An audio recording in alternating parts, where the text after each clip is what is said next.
So, ladies and gentlemen, it is my honor to present to you the second district congressman of Parañaque, Honorable Congressman Roy Gomez.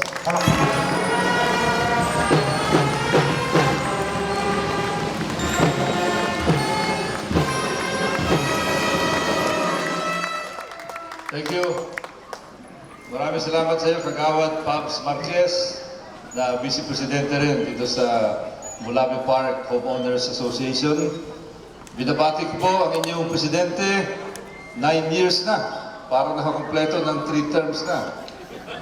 Na barangay, o kaya kapitan, o kaya mayor, o kaya congressman. Mabiling.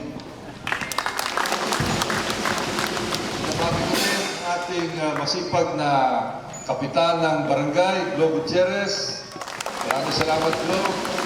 At katulad ng sinabi niya, siya po ang pumili rito sapagkat medyo mahirap maghanap ng lugar sa barangay Merville.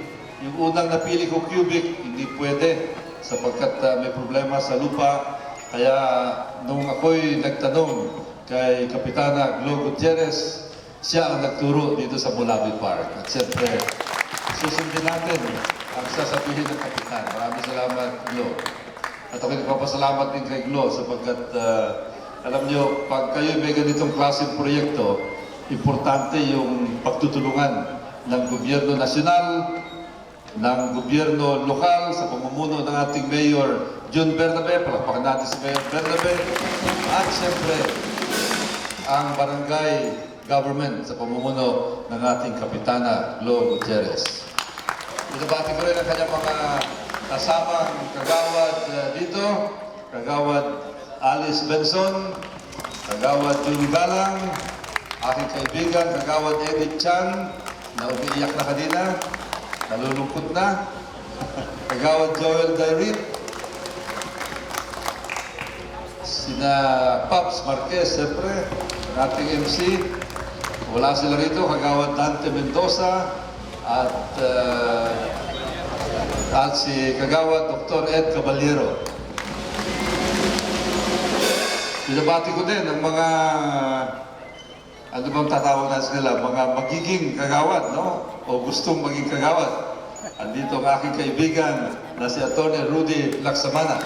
Alam niyo si Rudy, nakatulong natin, kasama si Eddie Chan sa mga marami natin proyekto dito po sa Barangay Merville. Salamat, Rudy.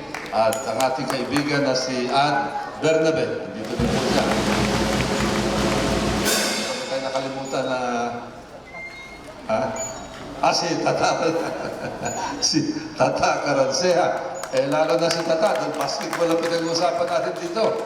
Ito ang, alam nyo, nung ako kasi Rotary Club of Manila. Ang Rotary Club of Manila, isa sa pinakamalaking Rotary Club sa buong Pilipinas, sa buong Asia. Pero pag mayroong basketball tournament, noong una pa, ang kinatatakutan parating team, hindi galing sa malaking Rotary Club, kundi sa isang maliit na Rotary Club noon, no? Yun yung Rotary Club of Parañaque. At ang dahilan kung bakit kilabot sa basketball ang Rotary Club of Parañaque, dahilan sa mga taong katulad ni Tata Caransea. Yung mga bata, baka hindi nyo alam kung legendary ito. Mga kapantay din na sina Bernardo, no? Bernardo. Sina Big Boy Reynoso. Yun po, at siyempre, andito ang ating mga batang-batang mga konsihal. Ito yung mga magiging future leaders ng ating siyudad. Andito po, Konsihal Rico Goles, Konsihal Benjo Bernabe, at sa iyo pong lahat. Nais ko rin kilalanin yung mga grupo na tumulong para pasayahin itong ating programa. Siyempre, unang-una dyan, kanina pa, naririnig natin, tumutugtog, nagpapasaya ng sa atin. Sila po ang madalas na, hindi lang madalas, halos lahat ng blessing ng mga proyekto ng inyong congressman. Kasama ko na ito. Ito po ang pinakasikat na banda ngayon sa buong Parañaque. Ang banda ng Dr. Arcadio Santos National High School. Yun po sila. Baka hindi pa kayo nakarating, ito ang pinakamalaking high school natin. sa 2nd District ng Parañaque, dyan po sa Barangay San Martin de Porres, doon banda sa may service road. Meron doon tayong ubod na laking Coliseum doon. Mamasyal kayo, makakita kayo talagang napakalaking Coliseum. Saan kayo makakita ng isang high school na yung buong campus ay may bubong. Dito lamang po sa Parañaque, meron ganyan. Sa 2nd District ng Parañaque, Dr. Alfonso Santos National High School. Nandito din yung mga motorcycle group natin. Sila po kanina ikot ng ikot para ipaalam na mayroong espesyal na okasyon ngayong hapon ito. Ito yung Parañaque Raiders Club of the Philippines. Pamumuno ni Julio Razonable. Nandito po sila. At nandito din yung mga ati-atihan group. Meron tayong isang kagawad rito na hindi taga Barangay Merville, galing po sa Barangay San Antonio. Meron silang sasakyan dito, nakapaskil yung pangalan ng kapitan ng Barangay San Antonio at yung mga kagawad doon. Walang iba kundi ang ati-atihan group ni kagawad Ray Cambal Tirojano. Andun po siya.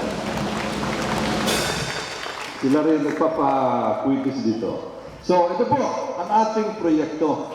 Ako nagpapasalamat kay Bobby Lim sapagkat naging maganda ang aming pagtutulungan dito.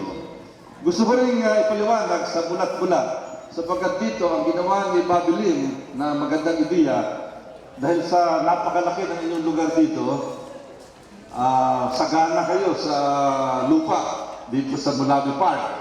Tamang-tama ang pangalan niyo, Mulabi Park, no? Meron bang Mulabi tree dito, Bobby? Meron. Okay, Mulabi Park. Ang Mulabi, isa sa pinakamahal na klaseng hardwood sa Pilipinas. Ito yung medyo puting klaseng kahoy. Meron ang koleksyon ng mga Mulabi na mga furnitures.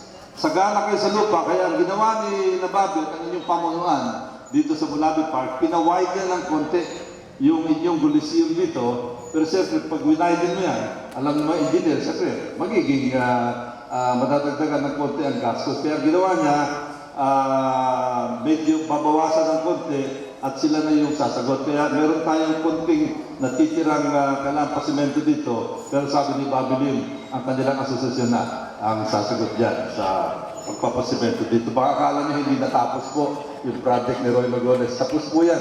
Kaya lang nagkaroon ng adjustment. So, ito ang makita nyo, iba ang konsepto dito. Ang bubong na ginamit dito, polycarbonate. Isa tayo sa mga nanguna sa buong Pilipinas sa paggamit ng roofing sa mga government structures na polycarbonate. Ito ang isang modernong roofing material na kung kayo magpunta sa Ayala Town Center, ginagamit po yan. Nung ako'y nagpunta sa Disneyland, merong roofing area doon, polycarbonate din yan. Kaya makikita nyo, ang materyales na nasa bubong dito, pareho ng Ayala Town Center at pareho sa Disneyland. Ganyan din po ang bubong dito sa inyo, sa Mulabi Park, sa Coliseum number 41. At makikita nyo, number 41 na. Ibig sabihin, marami-rami na ang mga Coliseum na naipagawa. Actually, ang bilang nito, eksakto 40. Meron kasing hindi natin ginamit yung Coliseum 13 dahil walang gustong tumanggap ng Coliseum number 13. Kaya nilundagan natin yung number na yan. Kaya eksakto, Coliseum number 40. 4 na po ang Coliseum na naipagawa natin. At sabi nga ng Public Works sa akin, si Congressman Goles raw ang nag-initiate ng pinakamaraming covered courts sa buong Pilipinas. Hindi lamang